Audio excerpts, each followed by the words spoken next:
Kesal upah mengajar selama 3 tahun tidak dibayar, kepala sekolah mantan guru honorer membakar gedung sekolah. Aksi pelaku menghanguskan fasilitas belajar siswa.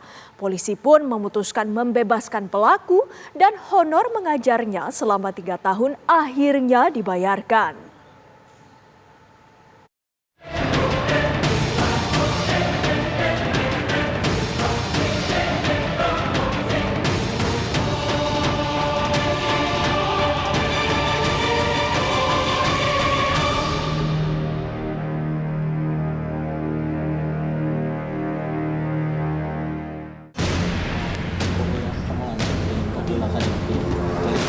Rekaman CCTV ini memperlihatkan seorang pria bertopi membawa kantong plastik masuk ke gerbang SMP Negeri 1 Cikelet, Garut, Jawa Barat.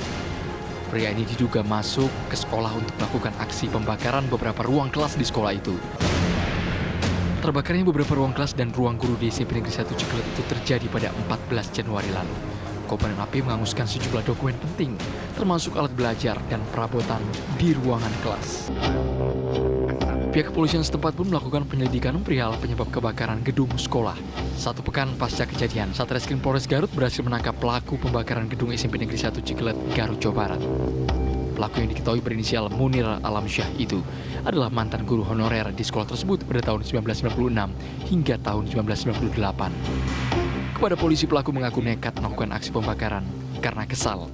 Upah ia mengajar selama 3 tahun tidak dibayarkan oleh kepala sekolah. Adanya percobaan untuk pembakaran sekolah SMP Negeri 1 Cikelet, di mana kejadiannya itu pada hari Jumat, tanggal 14 Januari sekira jam 11.00 yang di lokasi di SMP Negeri 1 Cikelet, yang diduga dilakukan oleh mantan seorang tenaga guru honorer, di mana beliau yang berinisial MA pernah bekerja sebagai tenaga honorer di tahun 96 sampai 98. Nah, dengan didasari dengan rasa sakit hati, di mana dilatar belakangi rasa sakit hati itu bahwa tersangka yang berinisial MA ini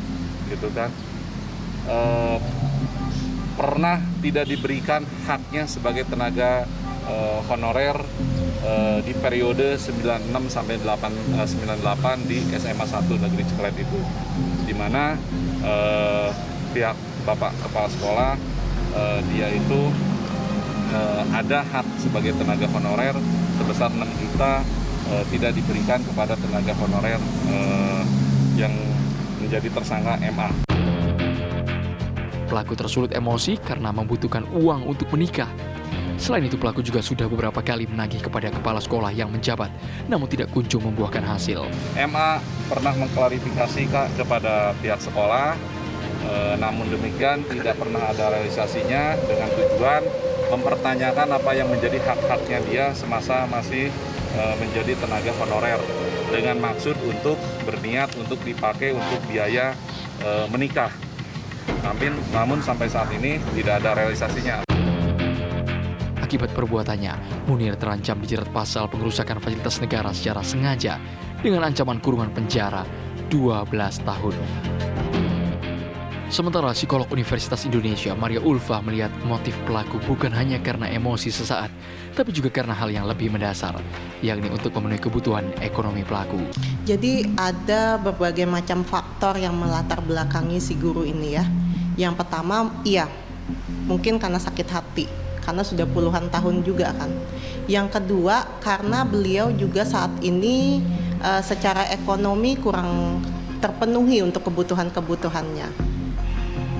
Seperti itu. Kemudian pekerjaan si guru saat ini bisa dibilang tidak ada ya. Ada berbagai macam kebutuhan manusia yang harus dipenuhi. Yang paling mendasar itu adalah kebutuhan fisiologis, makan, minum, tidur. Itu ada di kebutuhan paling dasar pada setiap manusia. Ketika kebutuhan mendasar ini tidak terpenuhi, maka seseorang tuh bisa berbuat nekat. Contohnya, dia mengabaikan kebutuhan selanjutnya yaitu rasa aman. Dia nekat untuk mencuri, dia nekat untuk mengambil hak orang lain mungkin. Nah, kalau dalam kasus ini adalah si guru menuntut haknya yang sudah puluhan tahun. Karena memang secara ekonomi kebutuhan itulah yang mendasar. Beliau meminta haknya karena beliau sendiri pun juga membutuhkan uang itu. Akhirnya, pihak kepolisian Polres Garut menerapkan restoratif justice karena pihak yang berperkara dan mengalami kerugian, dalam hal ini pihak sekolah dan dinas pendidikan setempat, sudah memaafkan pelaku. Selain itu, pihak dinas pendidikan setempat juga telah mengganti honor yang merupakan hak pelaku yang belum dibayarkan oleh sekolah. Akhirnya terwujud sebuah kesepakatan untuk dari dinas pendidikan dan kepala sekolah serta juga pengacara dari pihak pelaku. Akhirnya terwujud sebuah kesepakatan dari dinas pendidikan memaafkan pelaku Bapak Munir Alamsyah ini terhadap tindakannya. Sehingga kami dari Polres Garut setelah menerima surat pernyataan kedua belah pihak dari dinas pendidikan dan juga termasuk dari pihak pelaku, dan tentunya ini didasari dari peraturan kepolisian nomor 8 tahun 2021 terkait masalah penanganan tindak pidana berdasarkan keadilan restoratif. Psikolog Universitas Indonesia Maria Ulfa berpendapat setelah bebas, pihak terkait setempat bisa memberikan lahan pekerjaan atau keterampilan sosial untuk Munir demi memenuhi kebutuhan ekonomi keluarganya. Jadi untuk treatmentnya memang selain mendapatkan sanksi secara hukum yang sudah diputuskan bahwa beliau bebas, perlu dipikirkan juga, perlu dikaji lagi kehidupan beliau selanjutnya akan seperti apa. Ada baiknya kita memberikan beliau keterampilan misalnya atau lahan pekerjaan. Jadi jangan sampai tindakan nekat ini akan berulang lagi di kemudian hari.